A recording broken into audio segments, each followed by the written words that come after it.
Salut Leslie, qu'est-ce que tu lis? Salut Ewan, c'est un livre sur le nombre d'or. Ah oui, Tu te rappelles ce que c'est? j'ai quelques souvenirs. Reviens demain, je vais t'expliquer.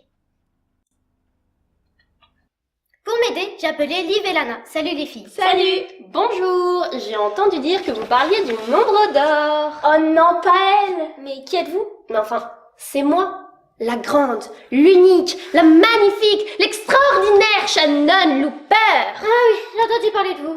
Évidemment, j'ai 3 doctorats. Oui, c'est bon. Ah ouais, je veux le jour des filles. Bon, revenons au nombre d'or.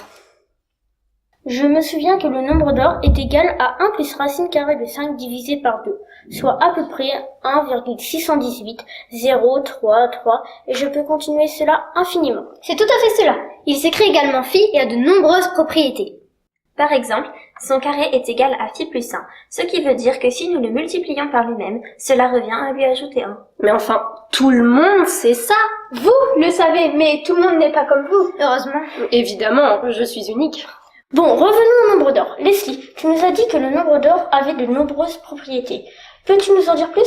Bien sûr, il est également lié à notre corps. Par exemple, si nous multiplions la longueur de nos pieds jusqu'à notre nombril par phi, nous obtenons une approximation de notre taille réelle. Aussi, si nous prenons la longueur de notre première phalange et que nous la multiplions par phi, nous obtenons approximativement la longueur de notre deuxième phalange. De plus, si nous multiplions la longueur de nos 2 phalanges par phi, nous obtenons approximativement la longueur de notre doigt en entier. Diantre, c'est impossible. La nature est vraiment incroyable. Eh oui, mais ce n'est pas tout. Nous allons aussi vous parler du rectangle d'or. Quoi? Il y a aussi un rectangle? Oui, sa longueur est 6 fois plus grande que sa largeur.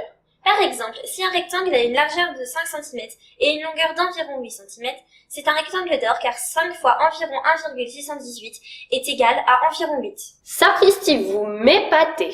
Mais il sert à quoi ce rectangle? Eh bien, Il aurait beaucoup été utilisé par des artistes. Par exemple, Léonard de Vinci l'aurait utilisé pour peindre son célèbre tableau La Joconde, mais aussi pour dessiner l'homme de Vitruve. Il y a aussi le tableau de Sandro Botticelli, La naissance de Venise, qui aurait pour base un rectangle d'or. Nous pourrions citer encore plein d'exemples, mais nous avons encore certaines choses à dire sur le nombre d'or. Je pensais que le nombre d'or avait un rapport avec la suite de Fibonacci, dont on a parlé dans une précédente vidéo. Oui, Ewan, j'allais en parler justement. Les rapports de deux nombres de cette suite nous donnent des valeurs approximatives de phi. Par exemple, 34 divisé par 21 est environ égal à 1,619. Plus nous nous éloignons et plus le résultat est proche du nombre d'or. Comme 610 divisé par 377, deux nombres de la suite, est égal à 1,618,037. Ce résultat a quand même 5 décimales en commun avec phi. Ah oui, c'est incroyable. Ah, le nombre d'or, il porte bien son nom. Pour une fois que je suis d'accord avec vous, Shannon Loupé.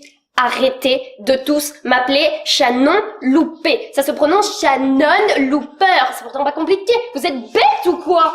Oui, désolé, mais c'est tellement drôle quand vous vous énervez. Et puis, ça sonne quand même mieux, Shannon Loupé. Shannon Looper s'en va. Mais nous n'avons dit que l'essentiel sur le nombre d'or. Il y a encore plein de choses à dire. Nous espérons que cette vidéo vous a plu Et à bientôt pour de nouvelles aventures.